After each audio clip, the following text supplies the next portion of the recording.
Hello guys, तो आज हम पढ़ेंगे सेल साइकिल या सेल डिवीज़न।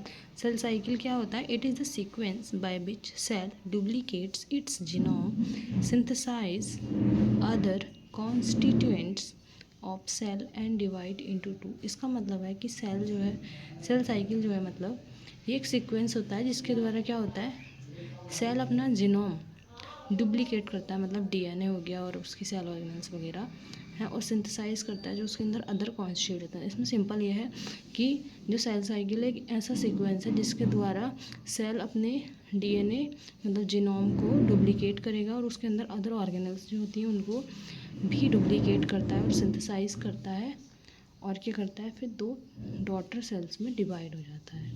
ठीक है, अब ह्यूमन सेल जो है वो डिवाइड होता है 24 आवर्स में, जबकि ईस्ट जो है वो डिवाइड होता है 90 मिनट्स में।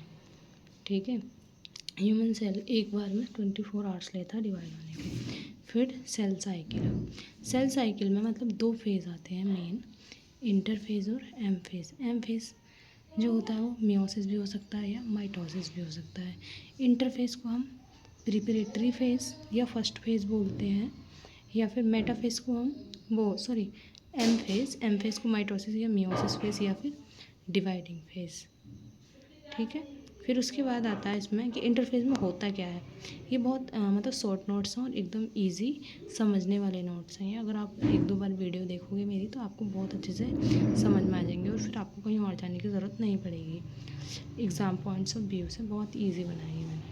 फिर आता है phase between two M phase, मतलब दो एम फेज़ के बीच का जो फेज़ होता है उसको हम बोलते हैं इंटरफेज़। ठीक है, और इंटरफेज़ मतलब जैसे एक सेल है वो डिवाइड होगा, जैसा हमने फॉर एग्जांपल एक सेल हमने मान लो कि 100% टाइम लेता है मतलब डिवाइड होने में, है ना। तो मतलब एक सेल पूरा सेल जो है 100% टाइम में डिवाइड होता है, तो 100% टाइम के अंदर जो 95% होता है वो इंटरफेज़ में जाता है। मतलब इंटरफेज़ और एम फेज़ जो है पूरे 100% टाइम में डिवाइड होते हैं। 100% में से जो इंटरफेस है वो 95% टाइम लेता है। किसका? टोटल सेल डिवीज़न का। वही मैंने जैसे कहा फॉर एग्जांपल, जैसे कि 100 मिनट्स में एक सेल डिवाइड होता है, तो 100 मिनट्स में क्या होगा कि जो 95 मिनट्स होंगे उसमें इंटरफेज़ होगा, इंटरफेज़ वाली फेज़ लेगी, और उसके बाद जो एम फेज़ है वो लेगा हमारा 5 मिनट्स, इस टाइप से। फिर जो एम फेज़ है वो दो मतलब कैरियोकाइनेसिस होता है उसमें, और साइटोकाइनेसिस, दो इसमें स्टेजेस होती हैं। कैरियोकाइनेसिस का मतलब होता है न्यूक्लियस का डिवीज़न हो जाना। ठीक है, और साइटोकाइनेसिस का मतलब होता है सेल का डिवीज़न होना या साइटोप्लाज्म का डिवीज़न होना। अब हम पढ़ते हैं इंटरफेस की फेजेस। तो इंटरफेस में 3 फेजेस आती हैं, G1 फेज़, S फेज़ और G2 फेज़।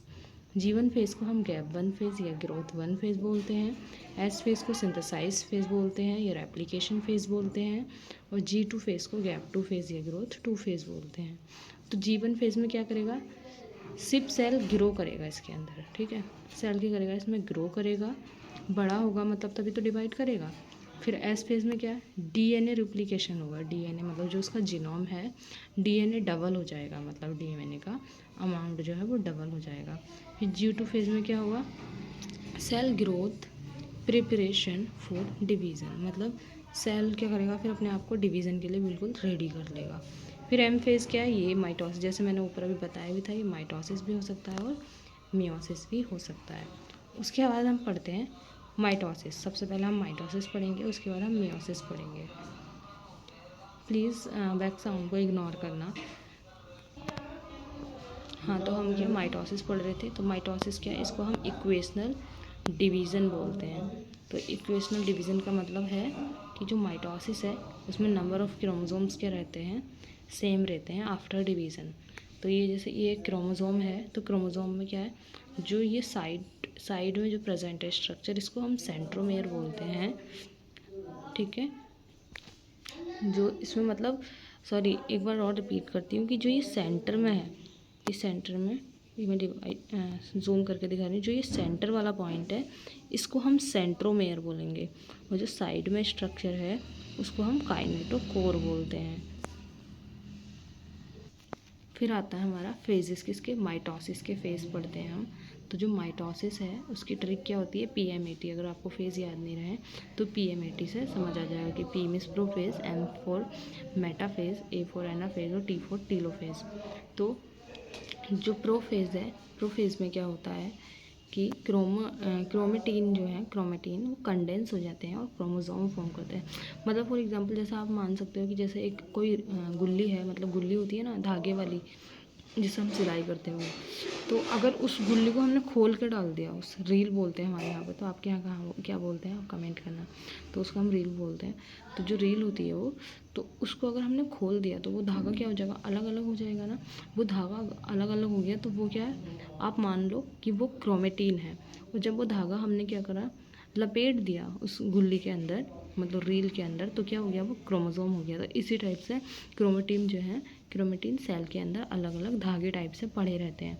उसके बाद जब वो कंडेंस होते हैं, प्रोफेज फर्स्ट में कंडेंस होंगे और फॉर्म कर लेंगे वो क्रोमोसोम्स को, ठीक है। फिर centromere start moving to opposite pole. जैसे मैंने इसमें दिखाया कि ये क्या है, ये सेंट्रोमियर है सेंटर में, तो ये क्या होगी, सेंट्रोमियर जो है वो मूव करने लग जाएगी अपोजिट पोल्स पर, ठीक है। अब आप समझ सकते हो कि अगर ये अपोजिट पोल्स पर मूव करेगी तो सिंपली है कि ये आधा आधा क्या हो जाएगा, सेपरेट हो जाएगा इधर ना। हाँ, तो वही है इसमें। तो क्या होगा, सेंट्रोमियर जो है मूव करेगी अपोजिट पोल्स पर। फिर माइटोटिक अपैरेटस होता है इसके अंदर। अपैरेटस का मतलब होता है कि एस्टर प्लस स्पिंडल फाइबर्स। उसके बाद नेक्स्ट आता है हमारा मेटाफेज।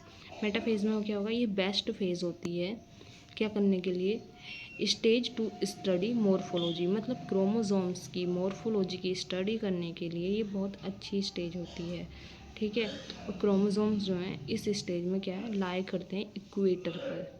फिर आता है हमारा नेक्स्ट फेज एनाफेज। एनाफेज क्या होता है, centromere split and chromatid separate, chromatid moves to opposite pole.